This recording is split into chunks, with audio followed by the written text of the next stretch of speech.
Are we live? Yeah. All right.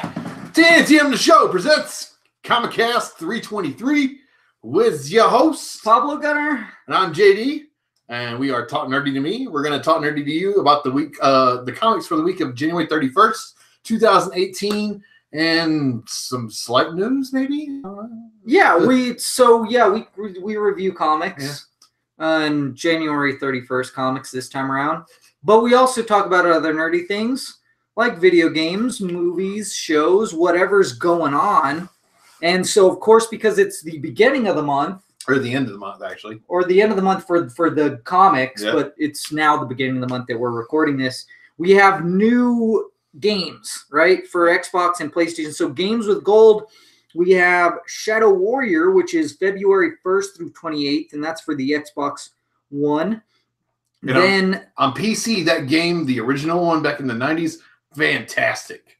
Assassin's Creed Chronicles, I think that one's the one in China. And you play as a chick. I think it's a side scroller. Like the Batman Blackgate Breakout or whatever it was. I don't know. It sounds cool though. I heard good things. So there's that one, February 16th through March 15th. There's that one's for Xbox One as well. Then there's Split/Second for 360, which is the 1st through the 15th, and then Crazy Taxi. That's always a fun one. Which you can. So the Xbox 360 ones you can also play on the Xbox. Yeah, it's at that point. So Crazy Taxi, that's a fun game. So that's what's for the Xbox right now, and then for PlayStation, let's see what we got new this week. It was Knack. There's Call of Duty World War II Resistance DLC Pack 1. Oh, yeah, Shadow Colossus remake is coming out. Oh, yeah, that's coming out soon. So I want to get that. EA Sports UFC 3, Onrush, Dissidia Final Fantasy NT Digital Deluxe Day 1 Edition is available. So what's the actual new stuff though? Talking about the PlayStation Plus? Yeah. I know I shared it to your Facebook page. You did. Yeah, but there was Knack. There was, I don't know, it was I would say it was Knack. There was two different things though, because there was a VR title. Yeah, Knack is one of them, which I heard it's all right. It's okay. Yeah. It's like God of War meets Transformers, I guess. I don't know. Okay. You collect junk around you and have that as like an armor or shell, and all right. Then it's a slash. I don't think it's God like of War. It's not like violent like God of War though. It's not like that tone. You know, there's no like good, you know? You're not gonna be like this Knack banging other Knacks, you know, in the ship. Smash the Kratos. That was crazy. Dude, I played that on the PSP and it was just like, wow. Yeah. Wow. Yeah. But it was such a good game. Yes, it was. So I finally finished. I don't know. Did I mention this? That I finally finished Mass Effect Andromeda? No. Yeah, you did. You said that last week. Okay. But I feel weird because I still want to play it. I didn't get all the achievements, and I'm an achievement whore, especially with Mass Effect because it's my favorite. And I want to move on, but I don't at the same time. I'm like, oh, it's good, but I'm like, I need to do something different. So I played Gears 4. Okay. And it's Gears. Like, it's not bad, but it's just Gears. You know, like, they're not... It's nothing... I think the difference is the story. And so I'm not that far in so far. So I'm just like... It just plays too much like Gears. I just feel like when you make a game, you need to make it... better. Different somehow. Yeah. You know? Because, like, that was the thing is... And this is why I love Mass Effect. Because... You have the first one flawed for sure, like in gameplay, you know, like the shooting bait, you know, and then they improved it so much in the second one. And then like the third one, it was just like fine tuned, you know, and then they changed it in Andromeda so that it's more focused on you. And then, you know, there's just more freedom and stuff. It was cool. And then they added things. You can jump up and you can speed to the left, speed to the right, you know, it's different. You know what I mean? Would you play a Mass Effect style game, but Samus as the story, the protagonist? Oh, heck yeah. Okay. Heck yeah. For sure. Nintendo, make it. I mean, I want a 2D, but I definitely would do that for. So Mass Effect as Samus, and you get the Bounty Hunter Guild around her. Maybe it's coming because we do know there's going to be a new Metroid game soon. A new Metroid game, yeah. So I know that Metroid Prime 4 is coming out soon. I thought it was 3, but I could be wrong. I thought it was 4. Anyway. Could be 4. So yeah, and then I just felt weird because I was like, I've also been playing the Mass Effect trilogy. Well, I was just playing Mass Effect 1 trying to 100% it, right? Mm-hmm. With all the trophies. And I was like, heck yeah, man, I'm blazing through this Insanity game playthrough. I was like halfway through and I got like the achievement that's like reach level 60 or whatever. Okay. And then I checked my gameplay. I was still on hardcore. So I was like, so you're telling me I have to start all over, but on Insanity. Yeah. And it's so ridiculously hard and so takes, like you literally have to save after every single group of enemies that you fight. Yes. So and you really have to be super patient. You know, you have to be like, I gotta wait until my shields regenerate, and I have to time my attacks perfectly, you know, because it's like if I get hit with a rocket, dead. You know, like certain attacks, boom, dead. One shot, you're dead. You know, so you have to play it really smart and be really patient. I'm like, I do not have the patience for that. So I was like, screw this noise. This is BS. I'm not doing this. So I was like, I'm going to play something else. And I was like, I want to play something else on PlayStation. But I was like, everything that I have on PlayStation, it's not like I'm going to get some quick trophies or anything. You know what I mean? Like, There's nothing. I was like, I have GTA 5. I haven't played LA Noire.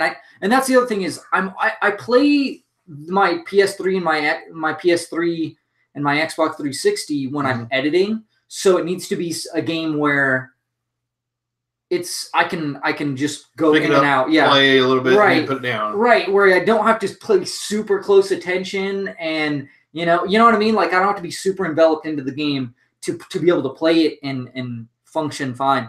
And so all those games, I was like, GTA, no, I know that one's ridiculously hard to get achievements, and that's going to take too long. LA Noire, I know I have to pay attention to that 100% because I know you have to like pay attention to people's like mannerisms and stuff because it's a detective game. You know, Nino Kuni, that's a game I got for the wife, so I kind of don't want to play it without her, even though she's probably never going to play it. Shadow of Mordor, you know, I don't know about that one necessarily. Kingdom Hearts, that one, it's just grinding because I have to level up to beat the game. Yeah, you have to level up constantly. So and I'm like, well, I guess I could do that. That one wouldn't be, it's just grinding, but it's still like, it's no trophies I'm going to get. DCUO, I don't even know. Phantom Pain, I know that's a ridiculously long game too. So that one, Ashura's Wrath, I've gotten most of the achievements. I did play some Batman. I did play some Arkham City. Oh, yeah. Because I have almost all of them from Asylum. I might have all of them. But Arkham City, and I threw it in, and I'm in the middle of a game. I'm in this building where I'm like, I have no idea where I am. Like, I don't know how to get out of here. And like, I look at the map and they're like, oh, exit here.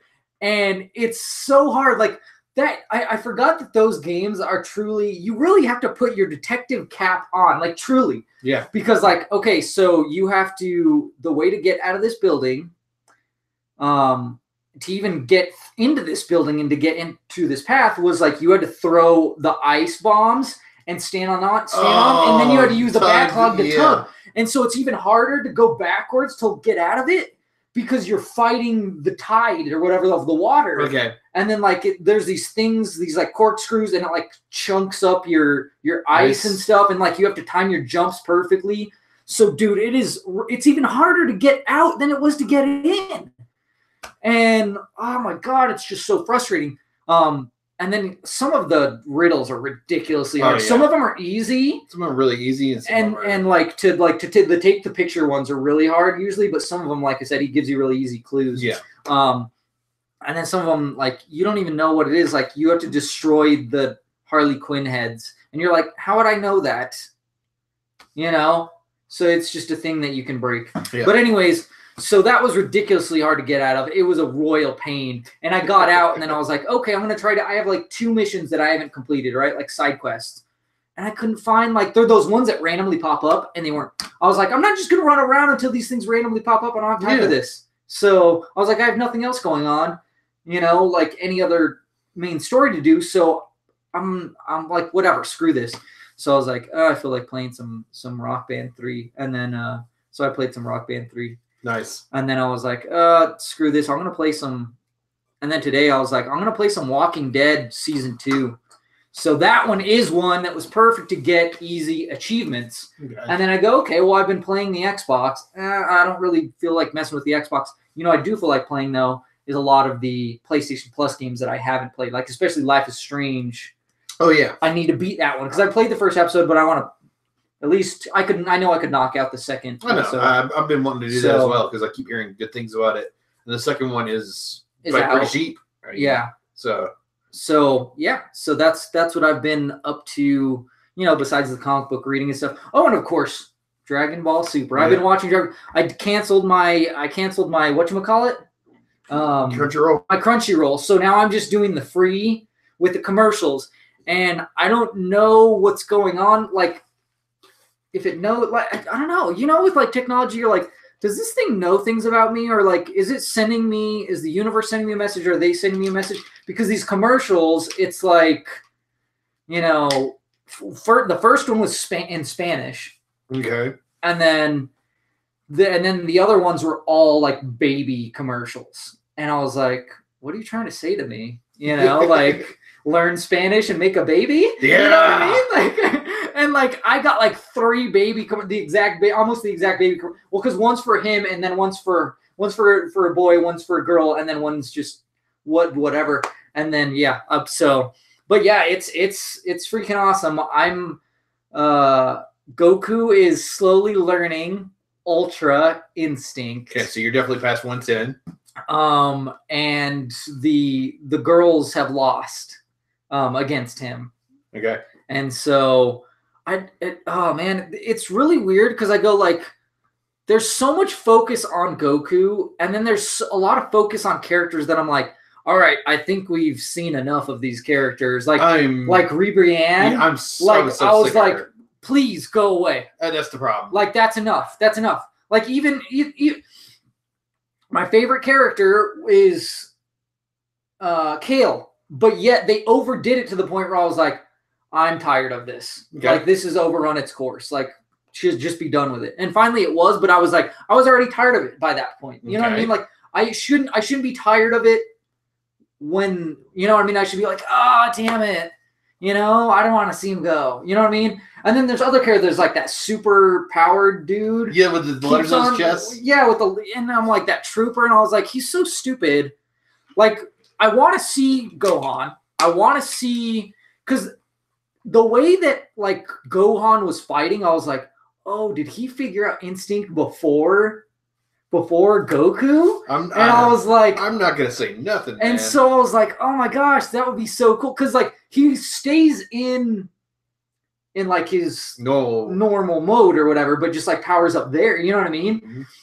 And so he doesn't. And another thing that's weird is like, how the heck did he learn how to go God without the ritual? Without the ritual. I was going to say the ceremony, but yeah, without the ritual. I was like, that doesn't make sense. Like, how can? And it's weird that Super Saiyan Blue is more powerful than Super Saiyan God. And I'm like, okay, so it's a step up from that.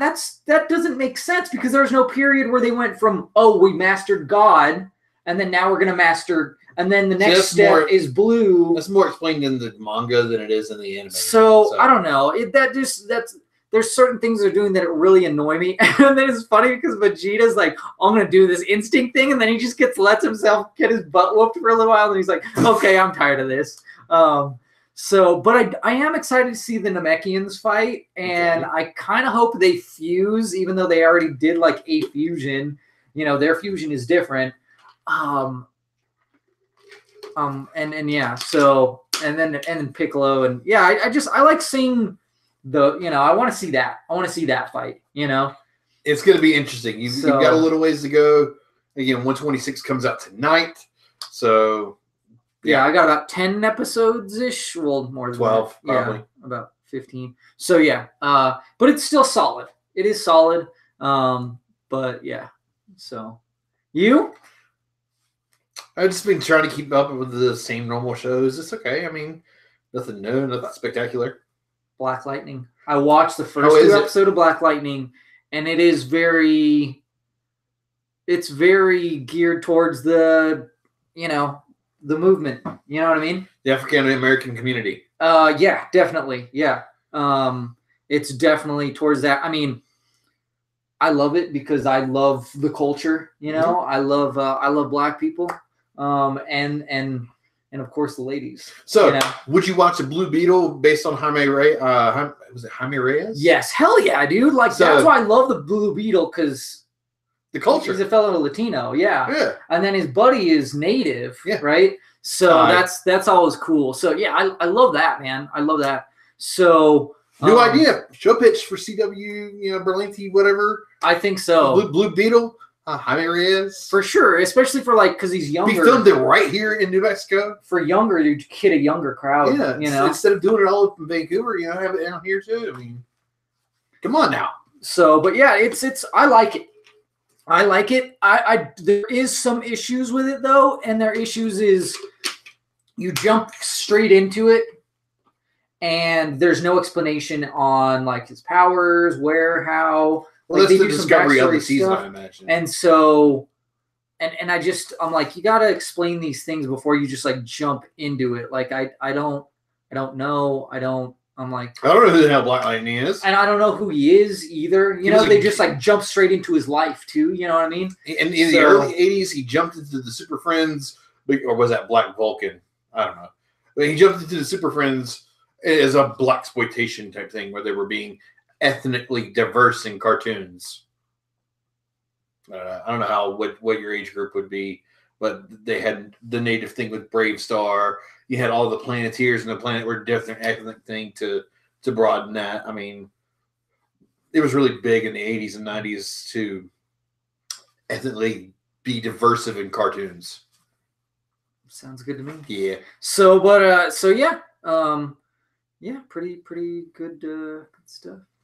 Yeah, I've been rocking some Battlefront too, man. I love that game. So fun, especially when you get a group together and go through and just murk everybody. It's relaxing. Nice. I finally watched Jackie Brown. I've never seen it. You've never seen Jackie Brown? I finally watched it the other day.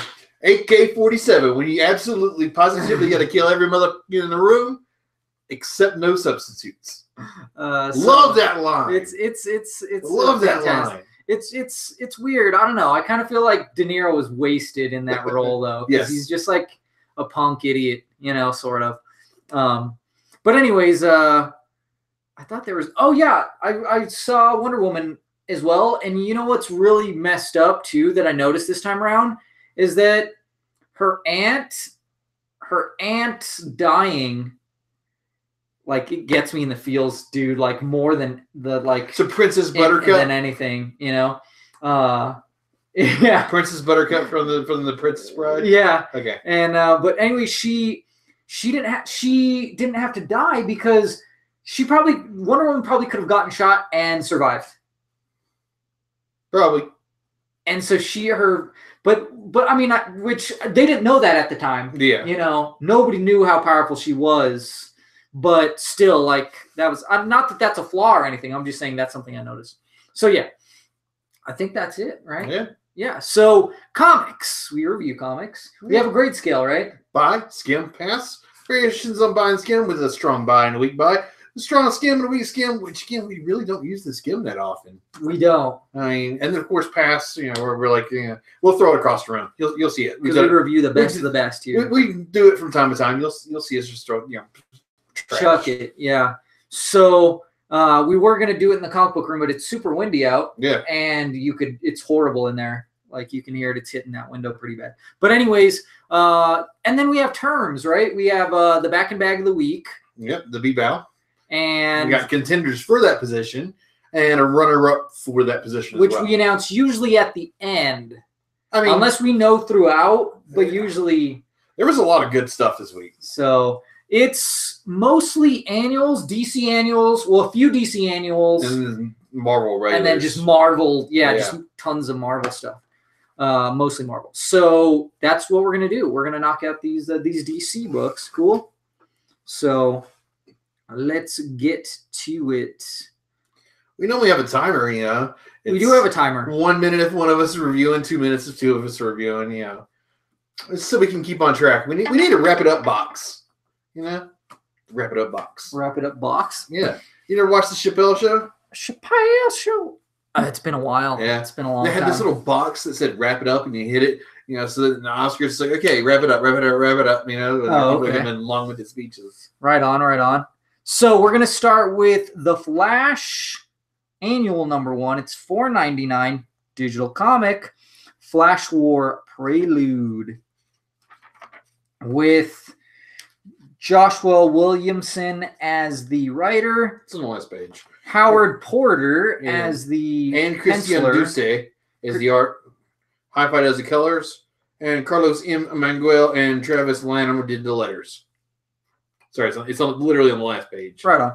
So this one, we have these guys at the Flash Museum in the 25th century, so Eobard Thawne's time. Yeah, basically where we left, where Iris killed Thrawn, like way back in a few issues. They're like, hey, he was killed here, which, is he a hero in their time? No, he's just a person. A dude. Yeah. So, and then it goes back, and we have Wally West from the original DC Universe show up, and he, he's still having issues because he's just thrown himself into his work, but now he can't really do that because the Titans are disbanded. The Titans have been disbanded, and so he goes to this girl, and it's not the first time, and he makes her remember. And then she gets these powers, and then she goes crazy and freaks out. Kill him. And somehow, he's able to, calm her down and bring her back and stuff. So, and then Dick hooks him up with a pad, with a sweet. It's got nothing in it, but yeah. And he's like, "That's still Bruce's credit card." He just left it on the counter in the back cave. But yeah, and then you have these future guys, and they're dressed as good guys of the rogues. They're the rogues, but like they're detectives. Changed. Yeah, they're good, but they're like, we do this as a mockery, and yeah, it's weird. And then the person that shows up at the end, very good reveal. It's got makes the Flash War is coming up a little bit more interesting now that we know some of the players in this. So yeah, I like it. It looks phenomenal. It was really great.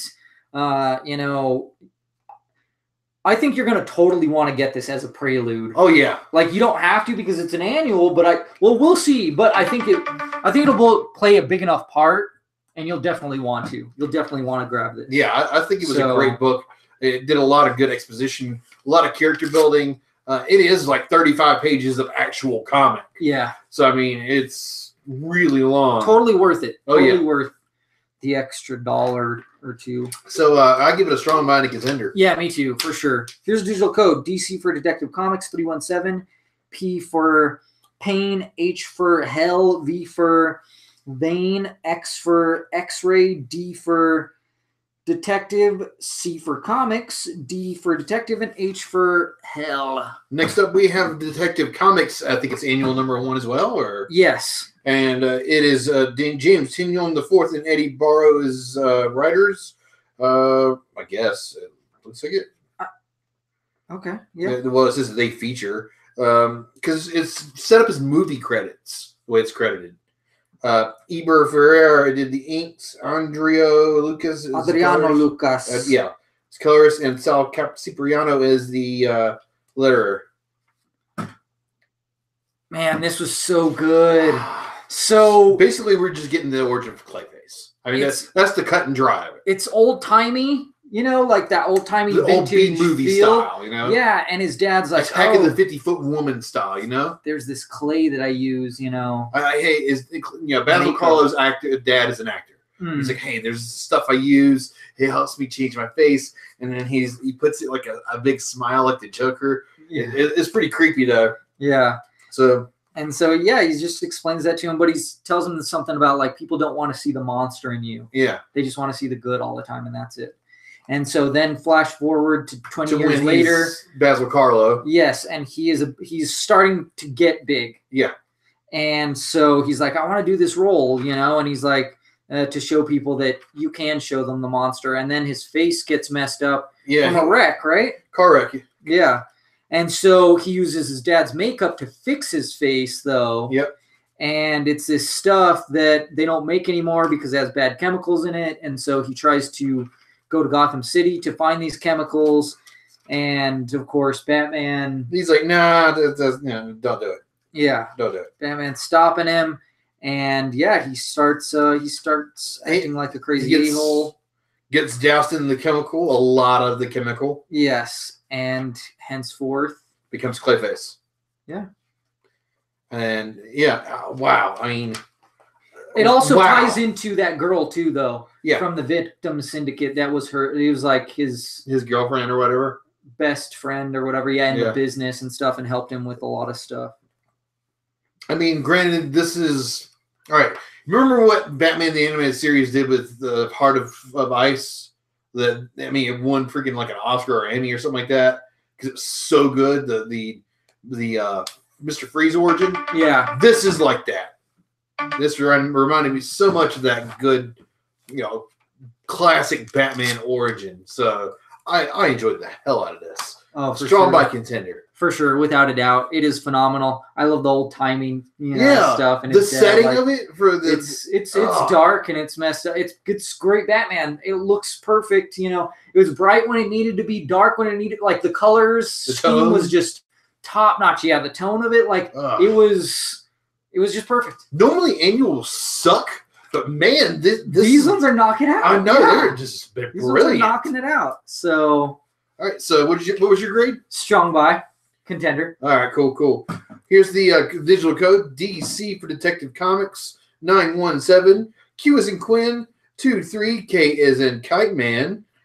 J is in Joker. 5. C is in Croc, and X is in X-Ray. Cool. All right, now we got some metal. Dark Knight's metal number 5. I couldn't find the credits for this, man. Well, it's Scott Schneider writing. Greg Capullo is as the main artist, as the penciler, I believe. Jonathan Galapian as the inker, and then FCO Plasencia as colors. But there was actually not a credits page. There was not? Yeah. What cover did you get on this? I got the variant cover, the Tony S. Daniels, did you see Tony the S. Daniel cover, which I like the basic cover better. Oh, the Batman Who Laughs? The Batman Who Laughs. That was a great cover, I like just the plain one, but, Well, here's the plain one with Batman Who Laughs. Yeah, but it was like metalled out and everything. And then there's this one. Yeah. Because I get all the covers digitally and whatnot, so I get spoiled. So, yeah, anyways. So we have this, Barbados. Yes, Barbados there. And they're just talking about and everybody's going to the Forge, and Batman and Superman are doing their thing in the dark multiverse. Yeah, Mr. Terrific and the Green Lantern doing their thing. Hal Jordan. I mean, they come across freaking Martian Manhunter, who hasn't been seen in the entire freaking run this whole time until now. And he's like, "Oh, hey guys, I've just been man, I haven't seen you in a while on a secret ops mission, just like you want to go undercover." And so that was really cool. And then the Hawkman stuff and the. You have Kendra being freaking Darkhawk, yeah. And then Black Adam and Wonder Woman are going at it. And we have Bruce and Clark being struck by Hawkman. Wonder Woman finds the mace of Hawkman and just starts kicking ass with it. I mean, Then of course the Batman Who Laughs kind of shows blindsides her, and kind of whisks her away with the Darkhawk to basically everywhere where all the enemies have gathered. And you have Hombre de Agua, Aquaman, and Deathstroke. Of course, Deathstroke. They're at the Forge. And somebody else who shows up. And the best, though, I think, was Hal Jordan and Mr. Terrific. And he's like, he's all like, he's Starro. He's talking crap. He's like, oh, yeah, he doesn't, I'm going to kick his butt. And he's like, he technically doesn't have one. He's like, oh, I'll find one. And then I think someone was like, oh, I think technically he has 8 or 5 or something like that. I don't know. That'd probably be Manhunter. He's like, I'm gonna kick. Oh, he's like, good. I'm gonna kick all of them then. Technically, Star Wars got 8 assholes. So, but dude, it's a good book. I mean, it felt like it was missing something. I can't remember what. I don't know what it was that was missing.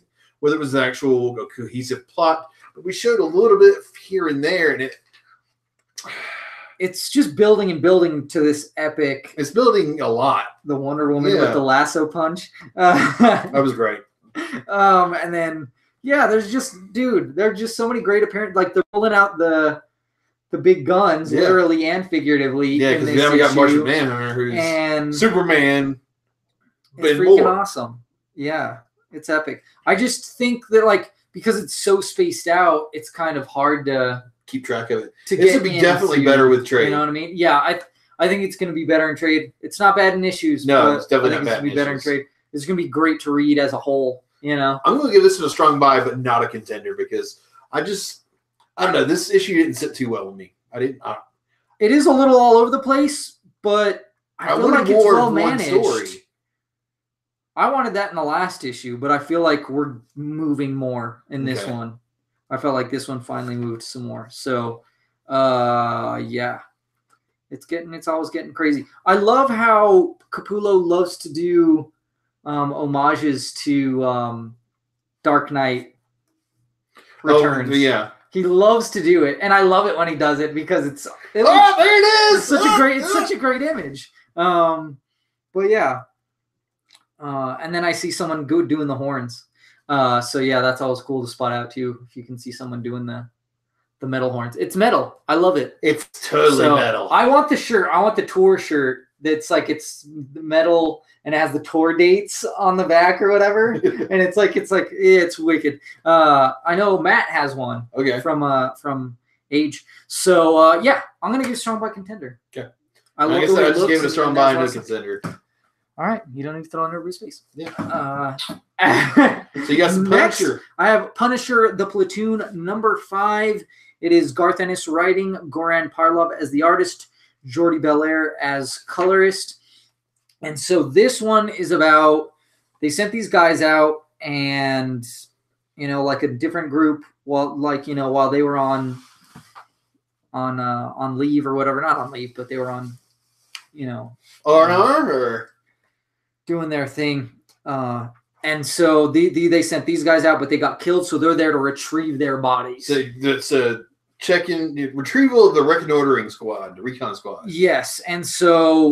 And then this chick, she's she sees them, and so she's like, all right, she says, there's a whole squad, there's a whole, there's a crap ton of them here, so that they send all their people, even though that's a lie. And so the dude that's second in charge is like, all right, the general trusts her, so I'll send them out, and then he finds out that that's not the case. So then he pulls some of them. It's just a mess. There's crossfire going on. They're stuck, in this swamp area. The radio equipment is down because apparently they've been selling the radio packs to people and stuff for money. Okay. And so they're just they're just soup sandwich, right? Yeah. I love the jargon in this too, is really accurate, and just the way they talk. And I love stuff like this too, because it's reminds me, I know this isn't exactly, but it's similar, you know what I mean? Yeah.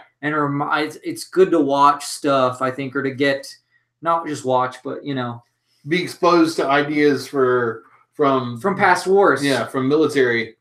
I mean, I've got a ton of military friends. Because you know what they say?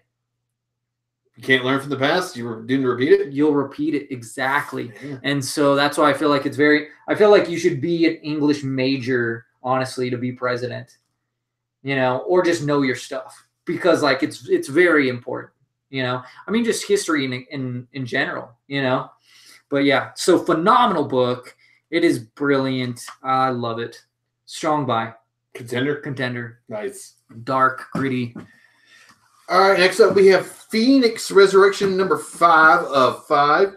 Matthew Rosenberg is the writer. Lionel Francis Yu. Lionel Francis Yu and Joe Bennett are the artists. Jerry Anguilan? Yeah. Anguilan? Yeah, and Bellarino,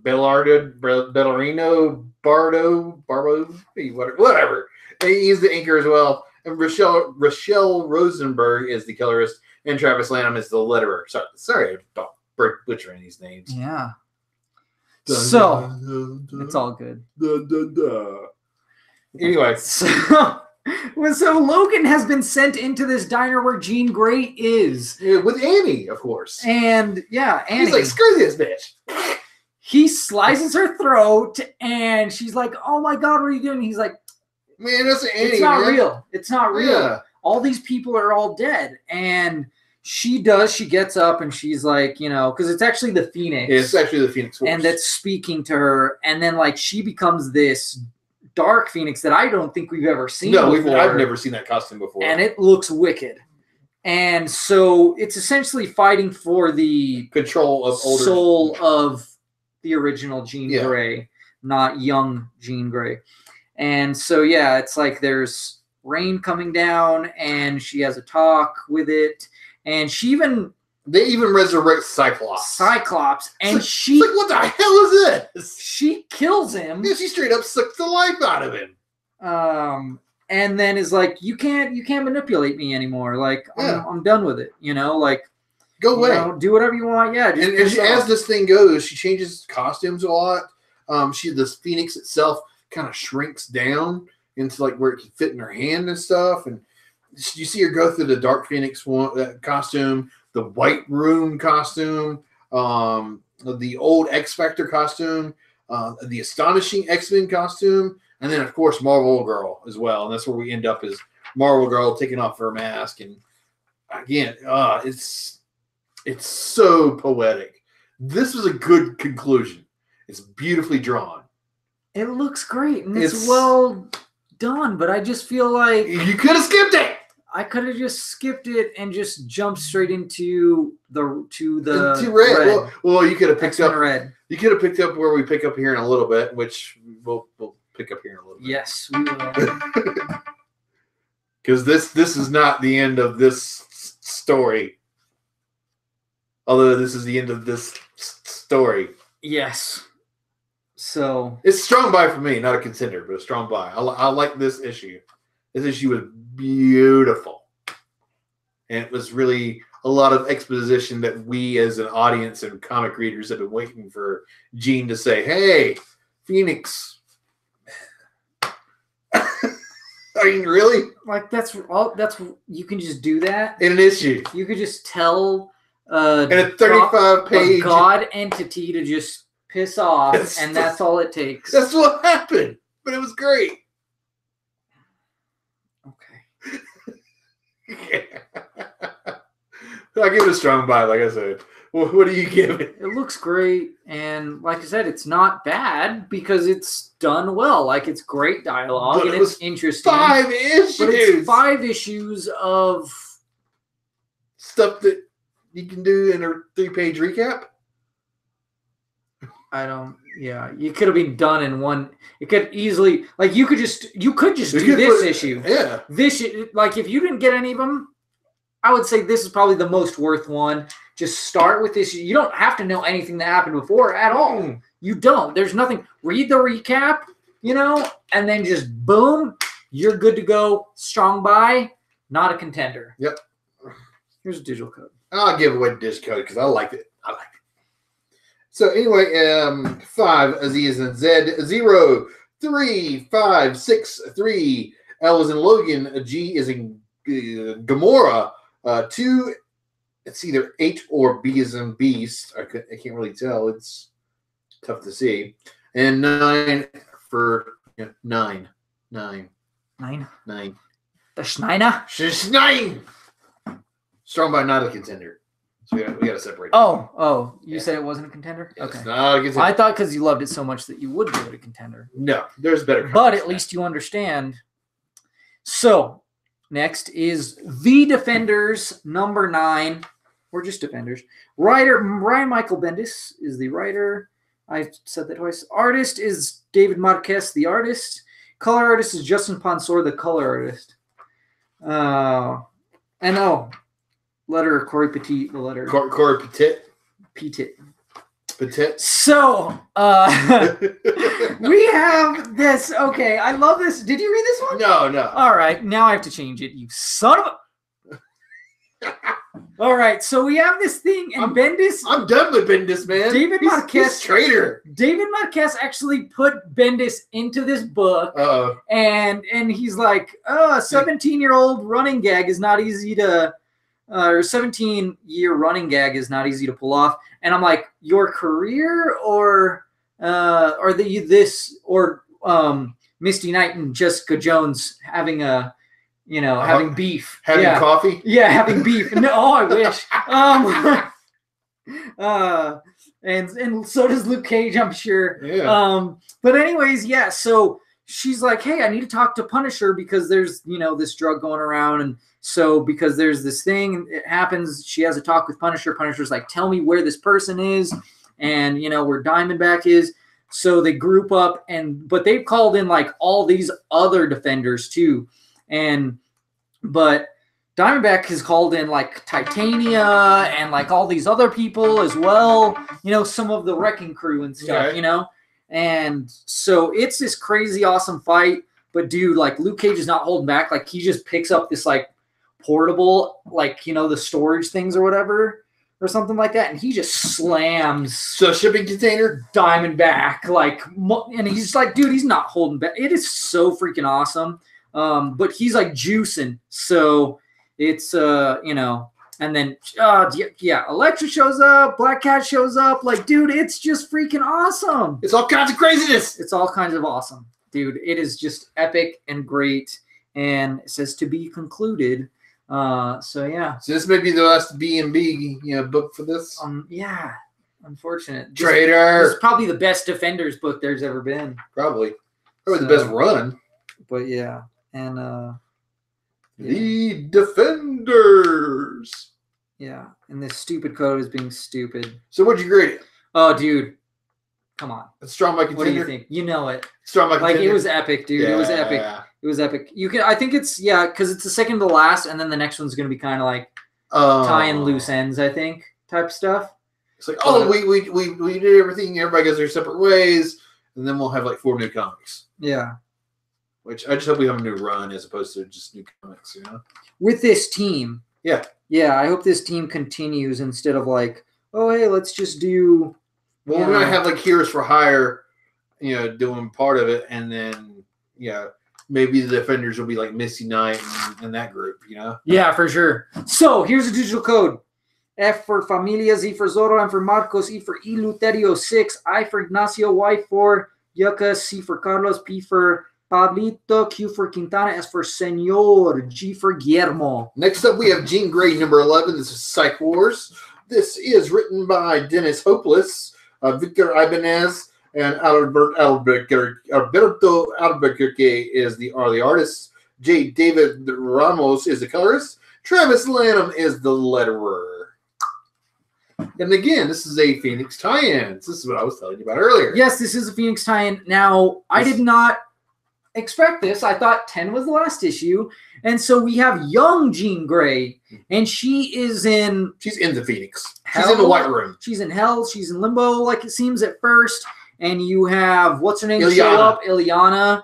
And at first she's like this demon. Which and then like she hot, changed. Yeah, it was. Pretty and then like she sheds that skin and stuff. And she's like, the Phoenix. She's like, no, you deserve to be in Hell. And she's like, well, I didn't do anything. She's like, oh, as the Phoenix you did. And she's like, I haven't done that yet. Yeah, it's not me. That's not me.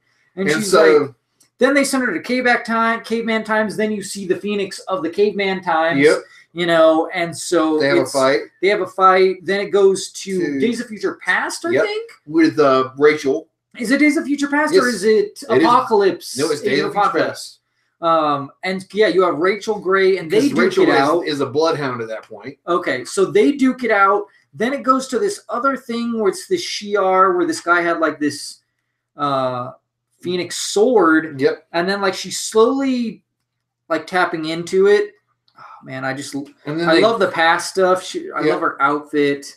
I just love it. And then she has a talk with the Phoenix in the White Room. Yes. Then she has a talk and she's just like, yeah, whatever. And they pretty much battle it out. She uses water, and stuff. And then the Phoenix rebirths her. Rebirth. So beautiful. And then she's like, then she goes home back to Mandrapore.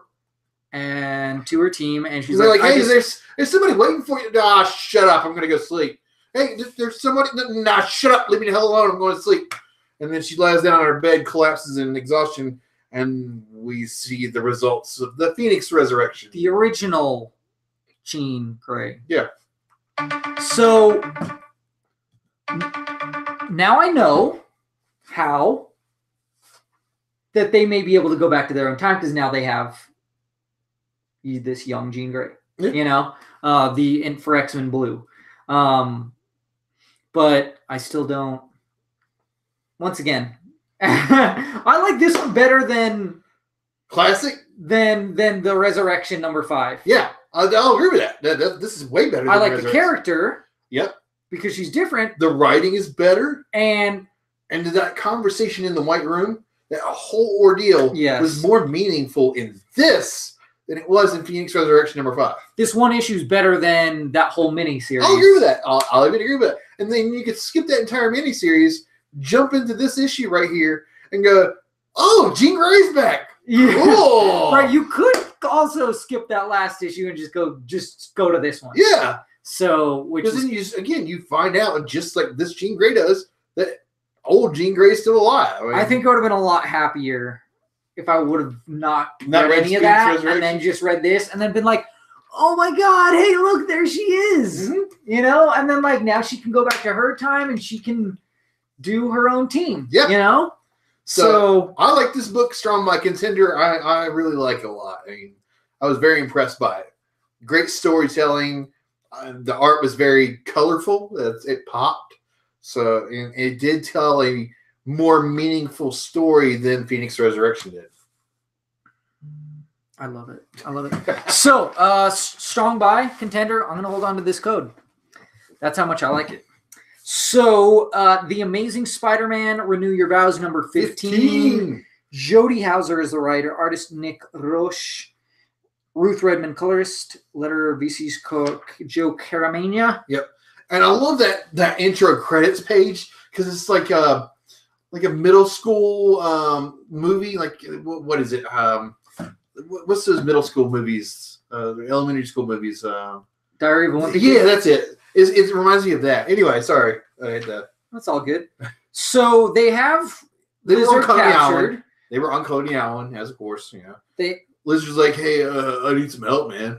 Yeah, the actual lizard, and she's freaking out, and both of the parents are like, hey, chill. We've been doing this a while, Let's just follow him. Let's see what he got. And she's like, this is gonna be bad, and they follow him into this hole and go down it, and they're like, so you trust him? And she's like, no, we don't trust him, but sometimes, you've done this long enough, and you have to take the chances for everybody, the good, the bad, not just the best, and stuff, not just the good. And so they find like this little circus rally where they're getting like underground and stuff, mole people and stuff. And there's this weird circus doctor guy, and he like shoots at them, like and the lizard, is helping the fight and stuff. And there's just all these weird people and creatures down there. And Spider Girl or Spiderling or whatever like that gets cut and whatnot, and they're like, oh yeah, you got cut, She's like, I got an extra arm, I'm cool. Another arm, yeah. Cool. So, and then that guy says his name, and they're like, nobody knows who he is, and then they reveal who he is at the end, and that's which makes me go like, reveal. Yes. And he's like, because they're like, there's a clue in there, which is they haven't messed with any mutants, yet. And you're like, okay. And then he's like, yeah, this is the perfect sample that I've ever had or something. You know what I mean? Yeah. So it's probably contaminated. But anyway. Strong by Contender. Like this. It was superb. And I love how she's like, my parents have never talked to me like this, like real talk. Yeah.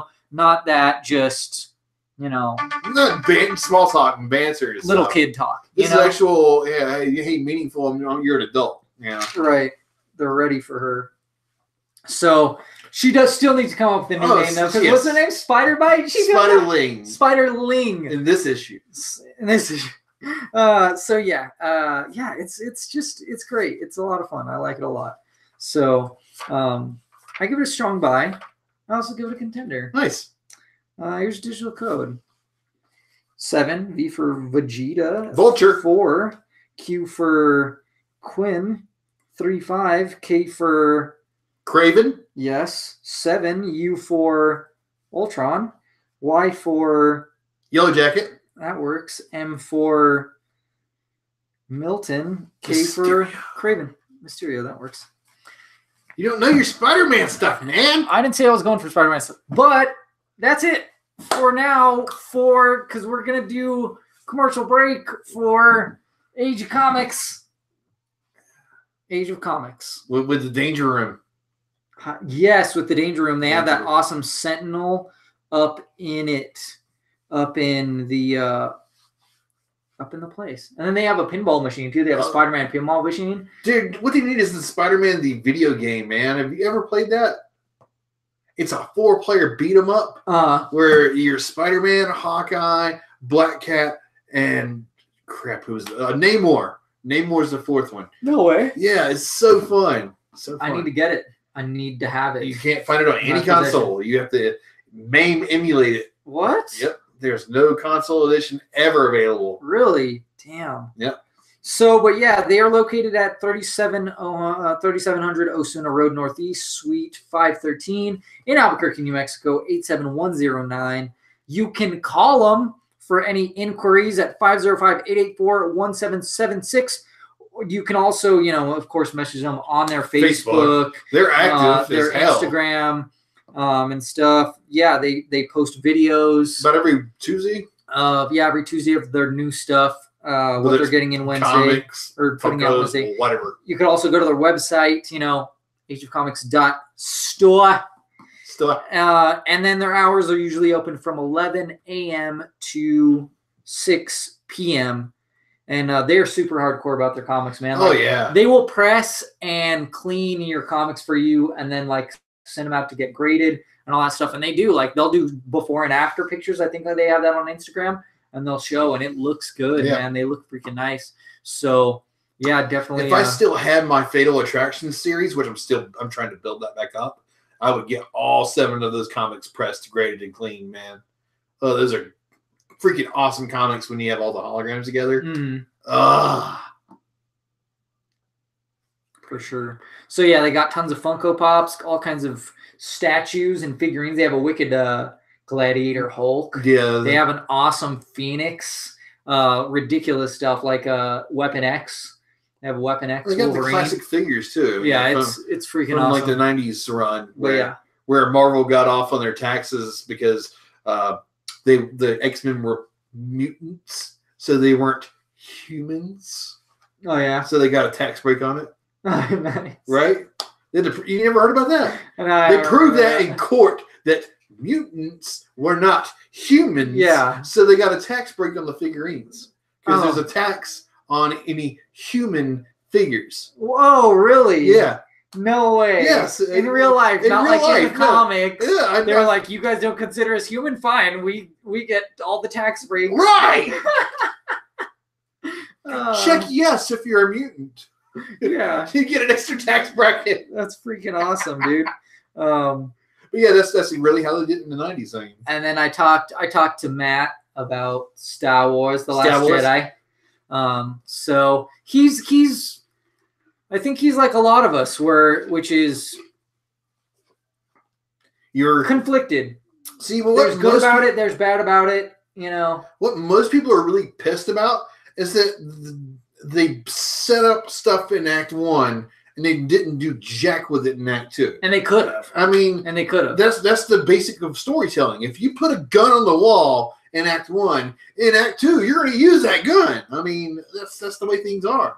And they set up a lot of stuff and they didn't do anything with it. So yeah, that's why people are pissed. So I just thought it was a movie. It was good entertainment. Yeah, So, not the best. Yeah, not the best. But anyways, yeah. So definitely, like I said, check them out. Follow them on Facebook and stuff. They also do giveaways like for movie passes sometimes. So you might want to. They might be giving something out for Black Panther. T'Challa. That thing is sold so much. Oh my goodness. It is ridiculous. I mean, the numbers for that for opening weekend are like rocking 130 million. I mean, they think it might be the highest grossing Marvel movie opening weekend ever. Yeah. Yes. And then we got freaking Infinity War coming up in May. So what the hell? I mean, and then right after that, we got Ant-Man and the Wasp. Dude, that's something we didn't talk about. Ant-Man and the Wasp. Oh. Remind me. Yeah. At the end. Yeah. Well, yeah. We'll do some more. Yeah. Okay, so yeah, check out Age of Comics. Yeah. Anyway. Let's get back to comics. Let's get back to comics. So we got some Spider-Gwen. Spider-Gwen number 28. Okay. This one, I mean, we didn't see too much of Gwenom, so it didn't bother me as much. You technically did, but not the suit. Yes. Right. So, I mean, this was a... Jason Latour's the writer. Robbie Rodriguez is the artist. Rico Renzi, color artist.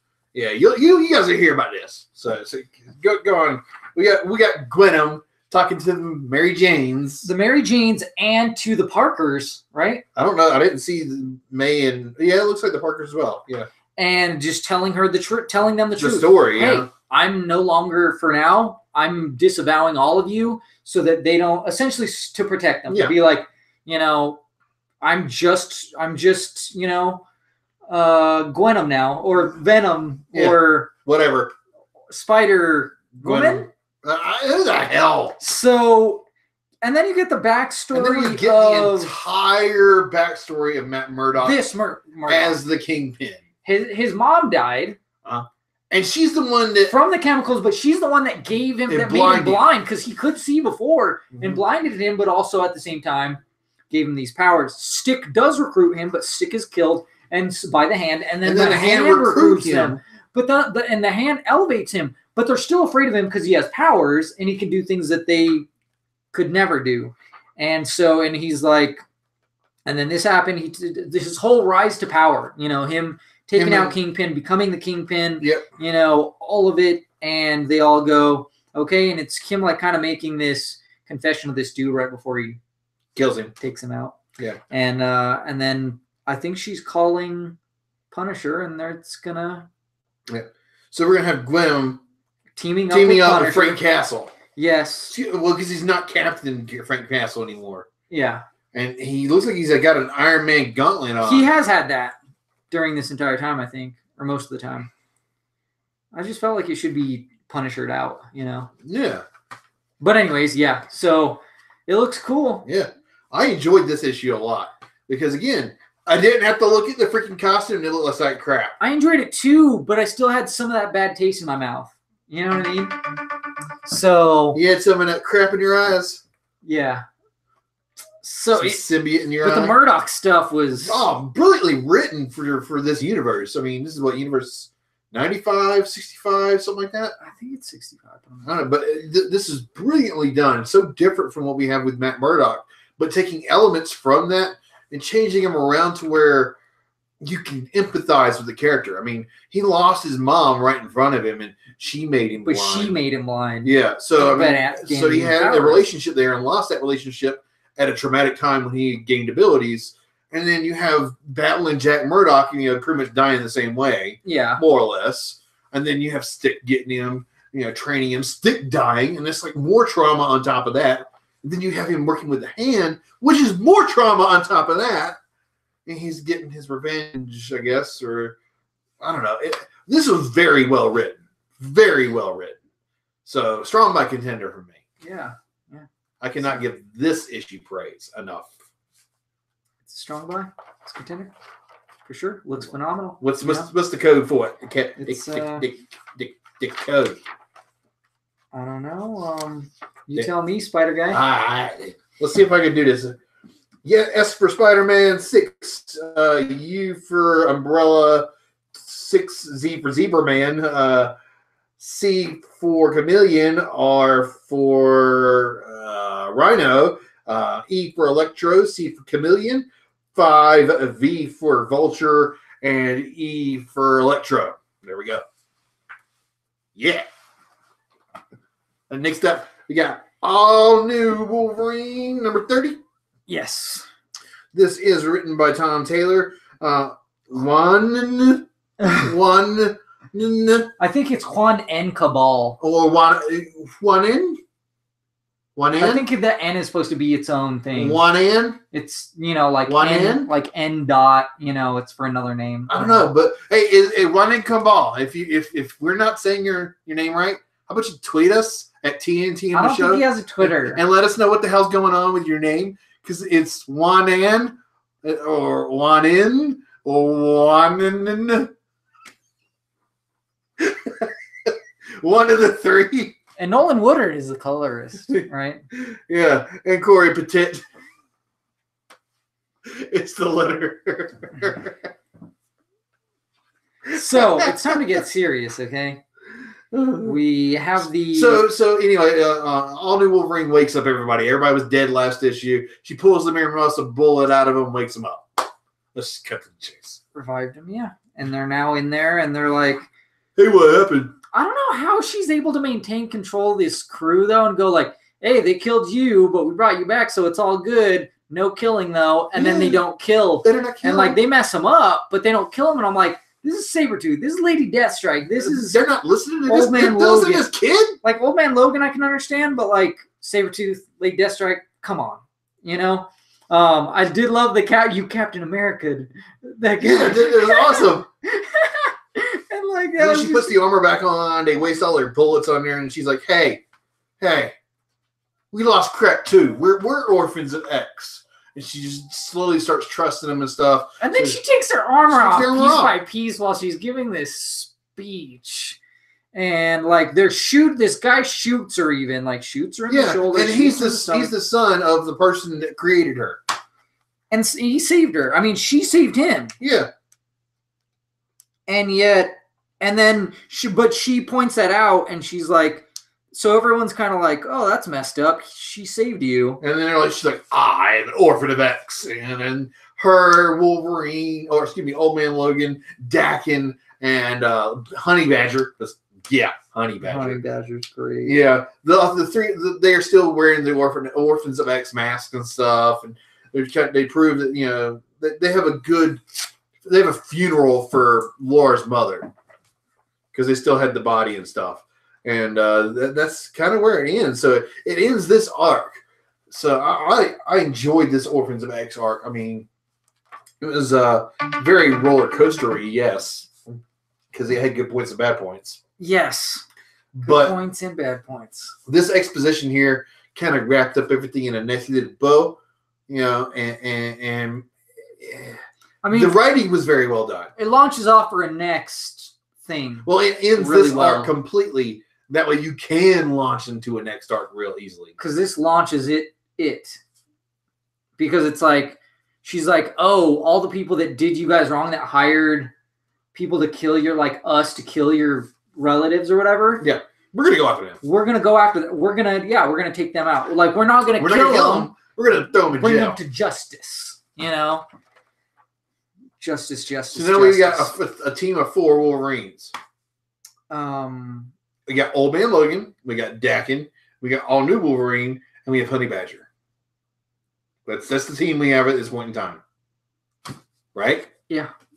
So, like I said, good and bad. Give a strong buy, but not a contender. And so that being the case, like, I just can't. I thought it was so stupid that the Orphans of X were able to shoot and kill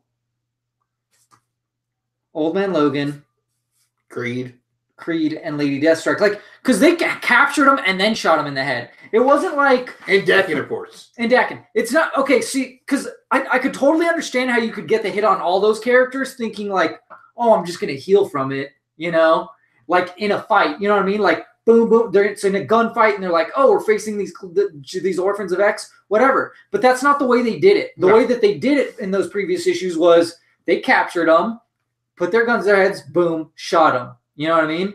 And so, unless they thought once again, oh, hey, we're just going to come back So they let themselves get like I don't get it. That not being explained makes that really stupid to me. And then also the fact that you don't have Sabretooth and Lady Deathstrike going berserk and just going, I'm gonna kill now. And that's the thing is I feel like there's certain things that were rushed in this and they could have been stretched out, like that whole thing. Make it a gunfight where they don't know that they're getting shot with Muramasa bullets, but then they get killed by Muramasa bullets. Yeah. Right?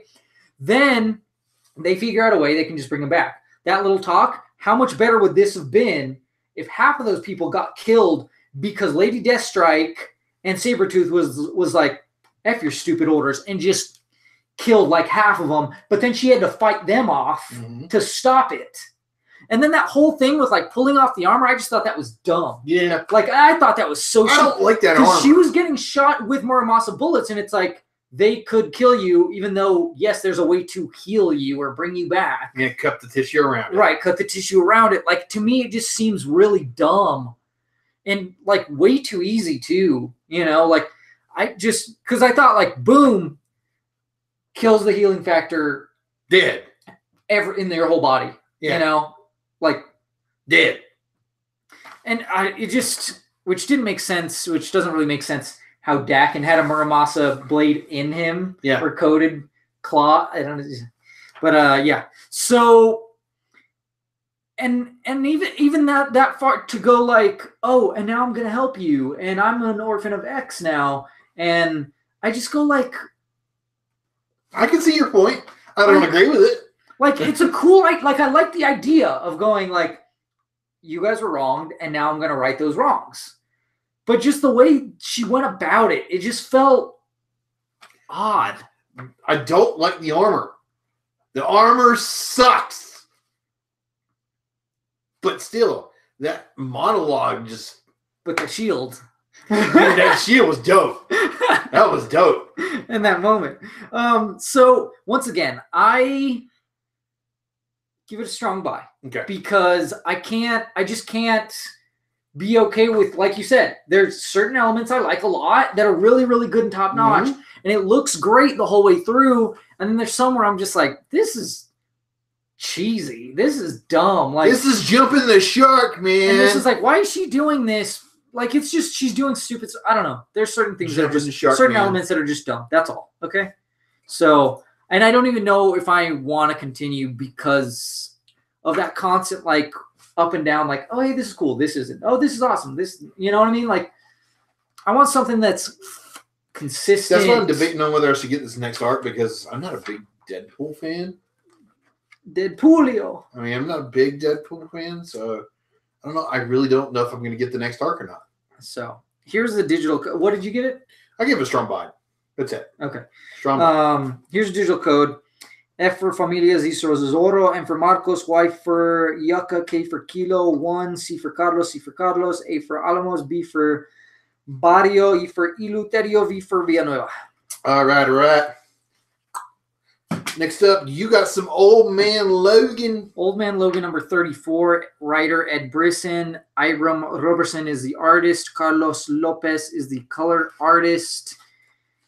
Yes, and Carpeti letter. And so this one is like, you know, they're explaining Madripoor in 1824. And you're seeing how Clan Yoshida and the Hand are going up against and fought for Madripoor, and how Yoshida won and stuff. Logan is still messed up at healing, and it was actually what's her name that's there with him and was telling that story. And so they're like, all right, well, we need to keep going after him because it'll be really bad if this regenerating drug gets out there. So they track down this guy for information. He leads them right to the Hand. And there's this, you know, of course, the Hand is looking for this drug so they can regenerate their warriors, and they get some of the original samples and stuff so they can make more. And yeah. And stuff. And then that's pretty much it. So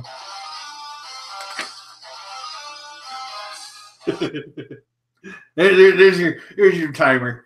There's your timer. So yeah, I don't know. This one was lacking. It was just very. I prefer the old man Logan versus the old man Maestro, man. So that's why I didn't get this. It just didn't sit right with me. So I was like, I'll skip this. He's, it was all right. It was, I mean, it looks phenomenal. It's just, I'm just like, okay, I thought you guys were gonna do this. Like, there was this great cliffhanger at the end of the last one, and then it didn't really connect with this one too well. I didn't feel like I thought they were like both splitting up and doing all these things, and then we just see this and that's it. And I thought, okay, whatever. So it was okay. I'll give it a buy. You give it a buy? I don't know though. The art looks so good, but you give it a buy. I'll give it a buy. You give it a buy. Get a buy. Just not a strong buy. All right, here. Let's see if I can do this. All right. F for Fantastic, a Z for Zarbon, M for, I don't know what we're doing for Logan, M for Mariko, J for Junior, yeah, Junior, S for, I'm trying to think of Wolverine. Sensei area, all right, J for Junior, 99170, and J for Junior. Cool. Now I have Tales of Suspense 101. It's Hawkeye and Winter Soldier, part 205 for Red Ledger. Writer is Matthew Rosenberg. Artist is Travel Foreman. Color artist Rochelle Rosenberg.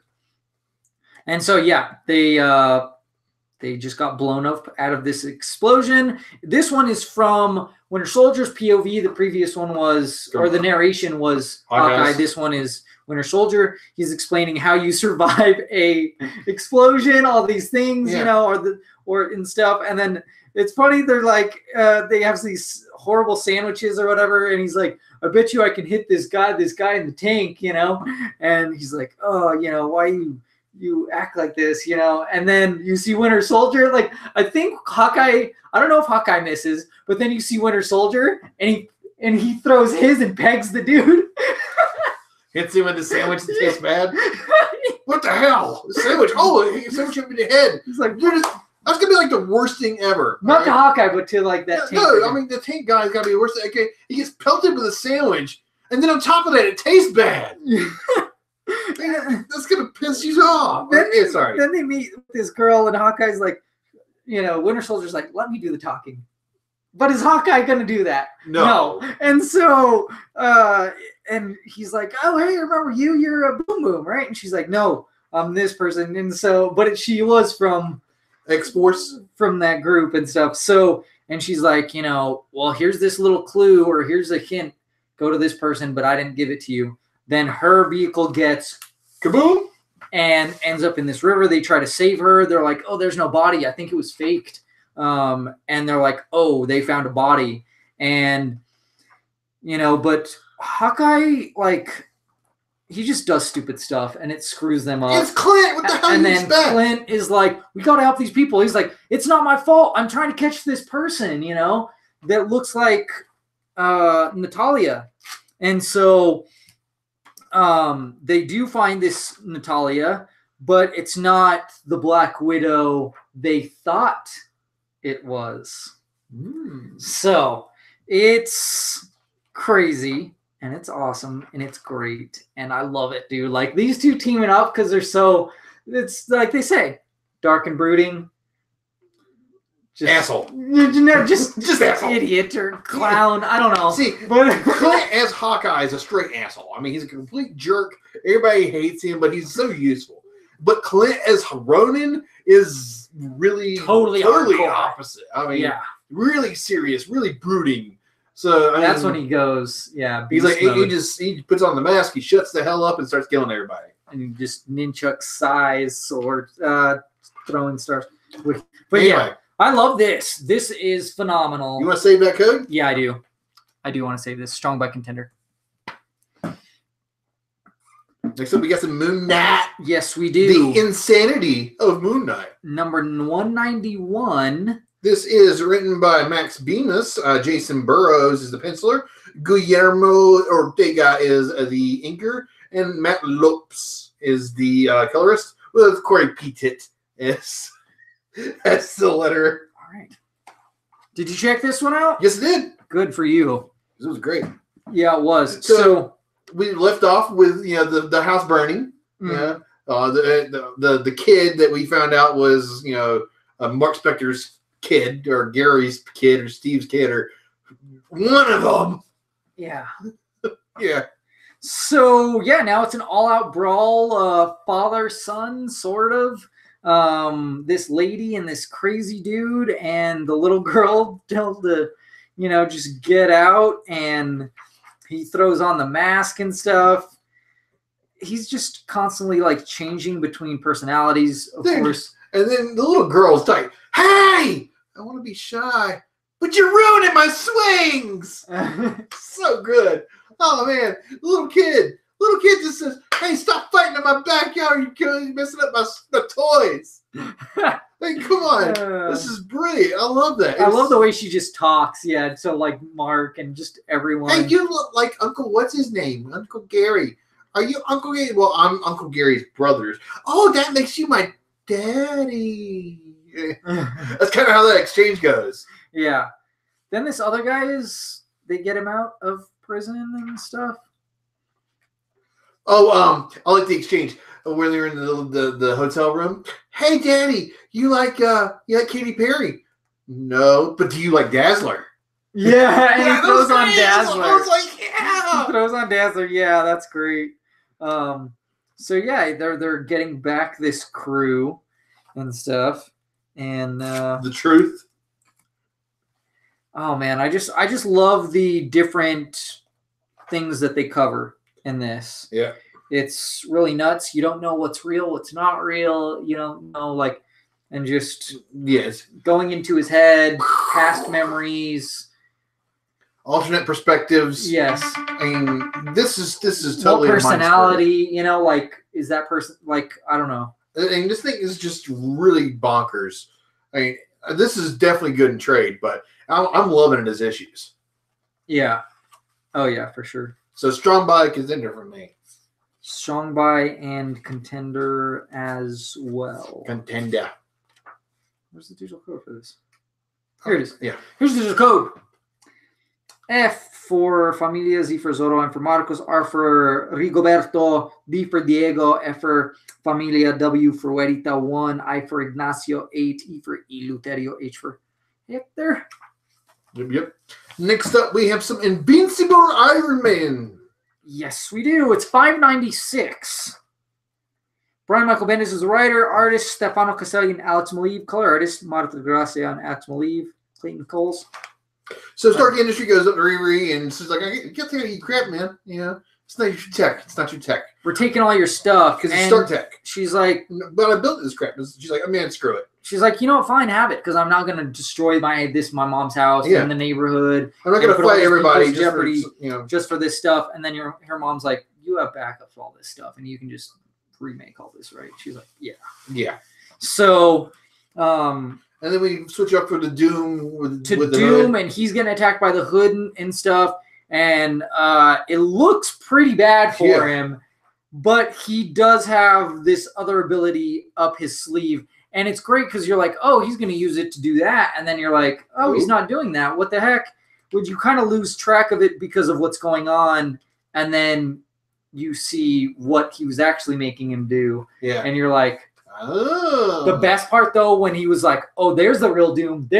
When that villain was like, "That's the Doom." That's the Doom I was looking for. Yes, coming out, and he's like, "Yeah," and it was great. And then this Tony Stark and he's stuff, hallucinating his dad. He's hallucinating Howard. Yes, and he's like, "Oh yeah, it was so horrible to you. It's not like I gave you all these riches, my fortune and stuff, and gave you this great upbringing, and kept you from that horrible past, and everything like that."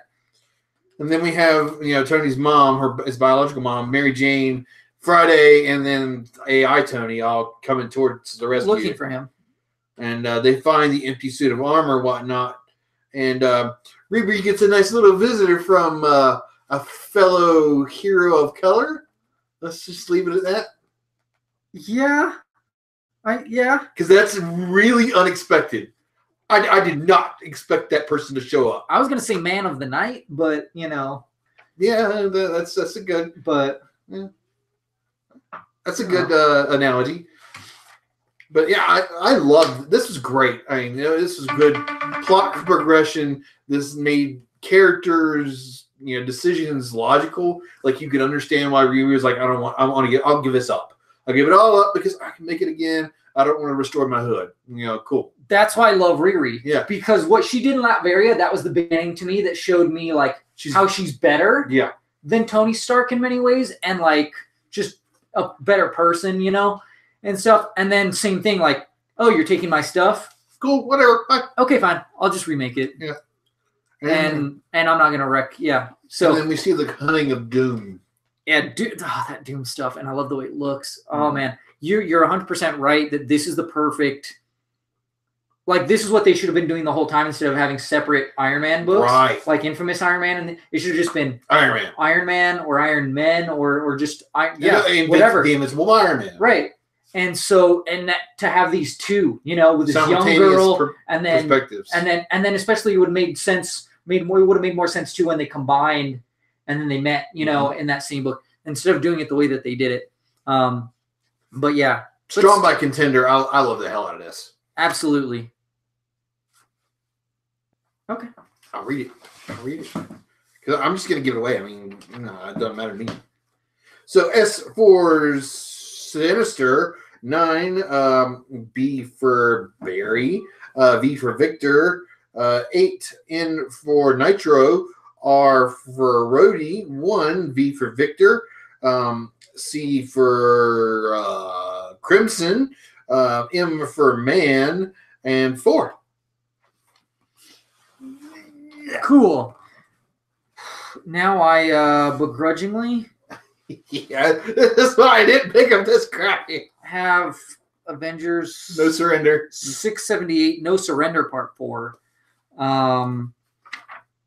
Mark Waid, Al Ewing, Jim Zub as writers, artist Pepe Larraz, David Curiel as color artist, Carrie Petit as the letterer. So these villains and these Avengers are clashing. The like Lethal Legion or whatever, and the Black Order, one in like Rome and then one in Brazil or something. I don't know. And so the controller is the Grandmaster, who's the one who's like the running this game, Okay. With this other person. And like now they're also dealing with the fact that like Pietro's now frozen and he's getting wrecked because he was in the middle of this battle, but he put himself in that battle, and they're trying to bring Vision back, but that doesn't work. And they're also like, oh, hey, once this battle ends, like once you get this artifact, but once you get the artifact, you die, and a hero, is about to reach it.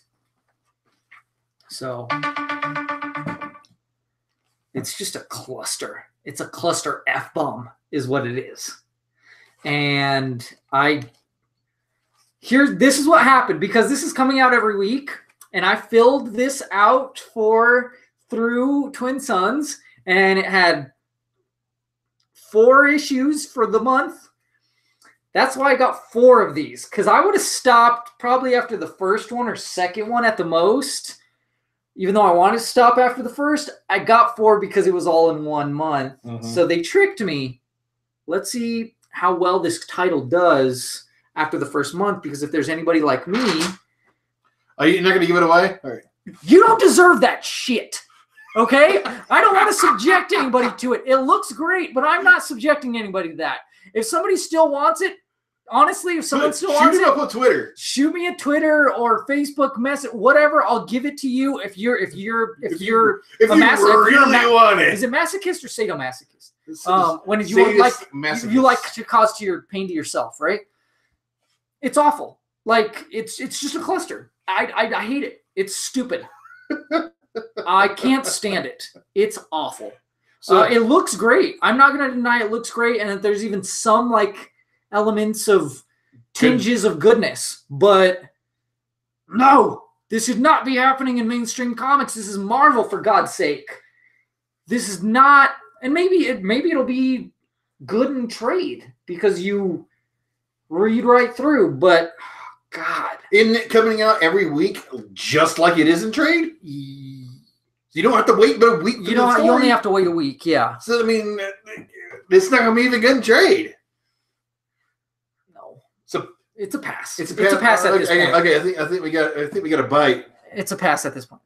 No. So yeah. Let's just move on to something incredible. The Incredible Hulk 712. I still think that's Greg Pak. I told you we were going to throw it across the room. Penciler Greg Land, inker Jay Leaston, colorist Frank the Armata. Corey Petit is the letterer. So yeah, we have the unworthy Odinson. Thor. Yeah, the Odin son with a control disc. And he is fighting Amadeus Hulk. And he is wrecking him. Oh my God! Thor is messing him up, massacring, and like I love the fusion of the lightning with the axe and stuff. I want to. Yeah. Okay. So, and yeah, it's just epic, dude. He's like, stop holding back. You need to defeat me because I will kill you, and then all these people will die, everything like that. And you see him like he's fighting in the mindscape of, hey, you know. Jesus, I mean, Hulk take the wheel, but he's fighting him and fighting. And so he's like, oh, you know, I did have a plan, you know, and hey, it seems to be working for now, you know. Yeah. But there's going to get a point where he's going to have to release control. And yeah, he makes it work and he wins this one. But what about the next one? Yep. It looks pretty bad. And we do have a classic 80s, what's the word I'm looking for? Plot device? Yeah, plot device. I was going to say trump card, but that's not exactly right. No, that's not right. This is a plot device. No, I mean, you know, his trump card, but not that kind of trump, even though they've been connected a lot recently. Anyway. Strung by. Yeah, this is freaking superb. I can't wait to get to that point, though. Like, let's unleash it. Unleash hell! Because we saw it at the beginning. Yeah. And then you know, we need to see it again. So, but yeah, strung by contender. I'll read it. I mean, yeah. 9, a T for Tomahawk, K for Kite, F for Fandango, Q for Queen, W is in Whiskey, T for Turkey, U for Umbrella, W for Walter, 8, and L for Lima. All right, cool. That's it. That'd be it, man. Those are the books for the week. You know what it is? I know. It's time to announce our back and bag and runner-up for the week. My runner-up happens to be The Flash, annual #1, because damn, that was just a great freaking book. This book was good. All right, you don't need it for the Flash War, at least not that I know of yet. But it was good. You'll want to. Yeah, you want to get it. So that was my runner-up. What was your runner-up, buddy? Runner-up, buddy. Gosh, there's a lot of good stuff. There's so many good things. I mean, the Clayface one was just great too, but I got to give it to the Flash. I think we already gave the code away for this already, but yes. I'm going to go with Invincible Iron Man 596. Invincible Iron Man, that's a fantastic book. Because it was the perfect balance. Spoiler alert, Blade shows up at the end. I freaking love Blade. Yeah. I love Blade. Blade is so awesome, and he's there to help. Because she was actually contacting somebody else, and he's like, hold off on that. I think I got a better offer for you. Yep. And Blade he's so BA. So I can't wait to see how he's incorporated and how he can help, you know, and what he's going to do. So that'll be pretty cool. So I'm all about that. And then just the Doom stuff, bringing the old Doom out, you know?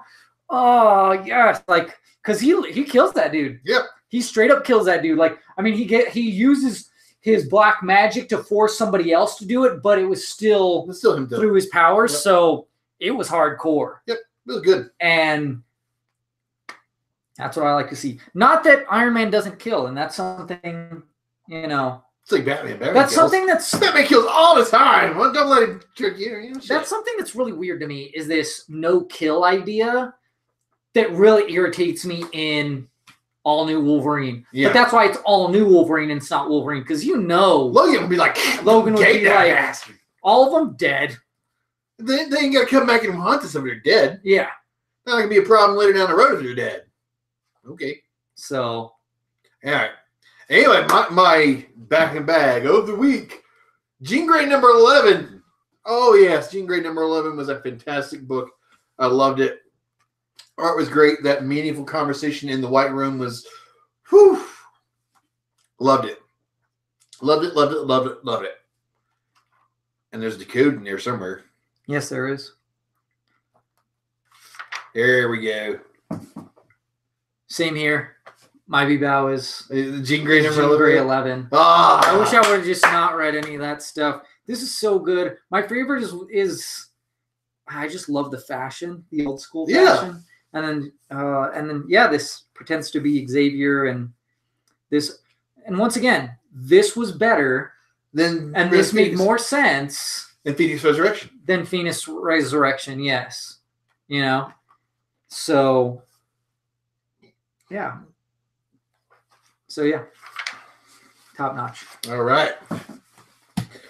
This is 2 M for Martico. 9 in for. Gosh, I can't think of anything right now, other than Nova. Nova. There we go. In for Nova. X for Xavier. In for Nova. 2 M for Mariko. 3-7 E for Echo. I was gonna say Marvel Girl. This book was awesome. Tales of Suspense. You know, Hawkeye, Winter Soldier. Here's the thing. I'm gonna spoil this. So this Black Widow at the end is not Natalia, but it's a different Black Widow. One of the other ones. It's somebody else in the Red Room. So, Yelena Belova. Oh, the original. Oh, that's the original Black Widow from like the 1960s, I think. She's blonde, but she's disguising herself as Natasha. Yeah. So it's pretty epic. Here's the digital code. Y for Yucca, J for Jones, I for Icarus, J for Jones, 6, D for Dang, G for Glamorous, Z for Zamboni, 2, R for Rick, K for Kill, B for Bones. All right.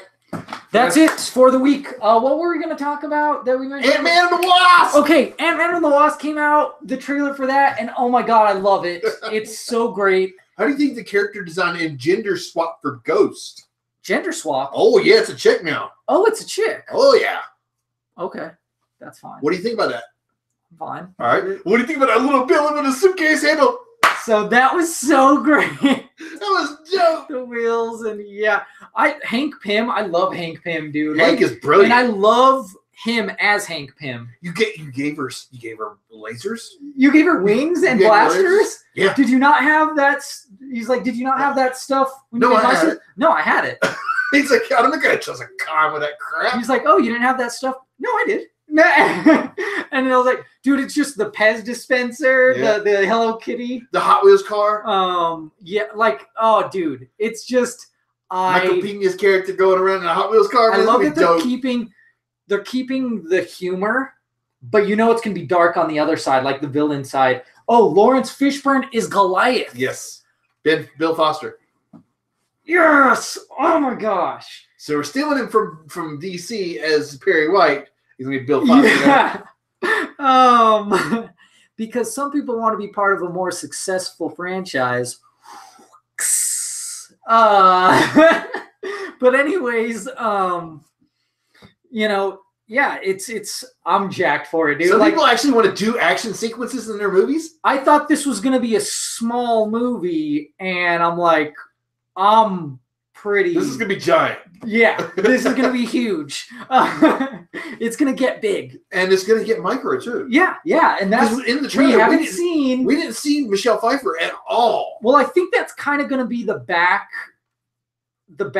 like mission sort of is like, he's gonna be like, I've been, even though he's been testing himself big, I think he's probably been testing himself small because that's what he does. And with the building, they're kind of perfecting that. Yeah, and so I think they're going to be doing like, hey, the whole family unit sort of in a sense, because he's also going to try to pursue that with her. It seems like, hey, partners, The daughter mentions, hey, maybe you need somebody to watch your back. Yeah, like a partner. And then she even says like, hey, if I would have been there, you wouldn't have gotten caught. Yeah, wouldn't have gotten caught. If I had asked you to take up Cap's side, would you? Well, we'll never know, but. If you did, you wouldn't be caught. And just like the run, oh gosh, dude, it looks so cool.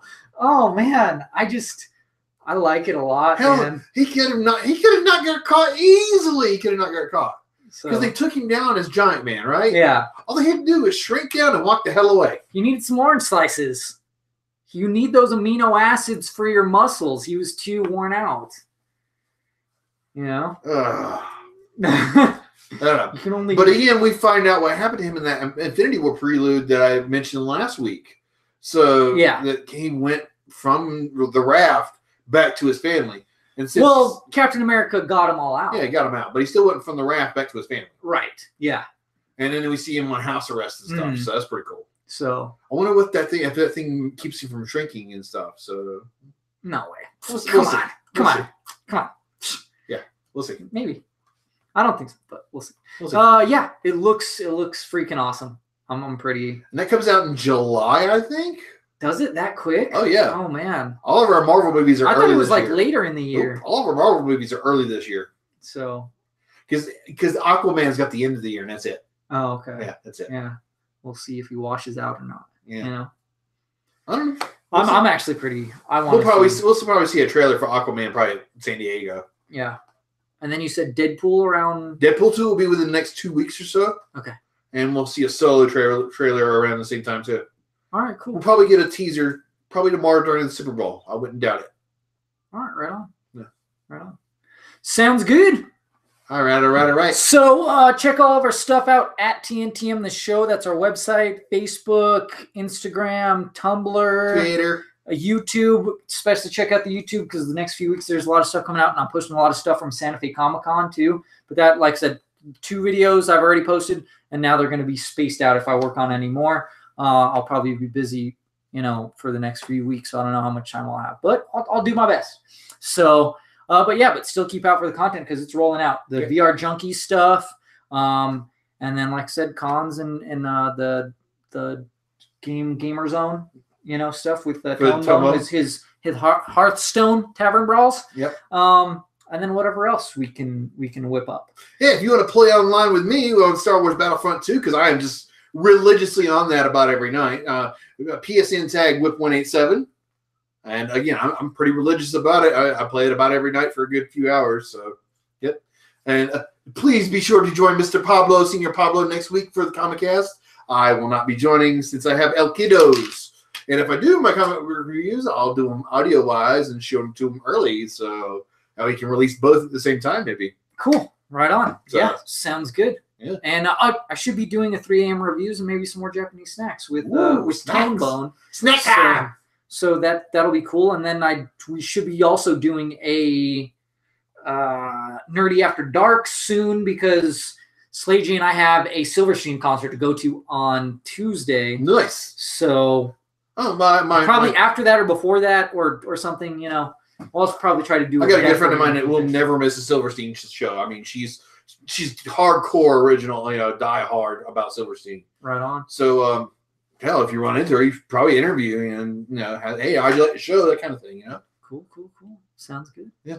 Right on. So, talk nerd and me. Talk nerdy to me. We'll talk nerd to you and keep your oh-hos hungry, Bo. Comics!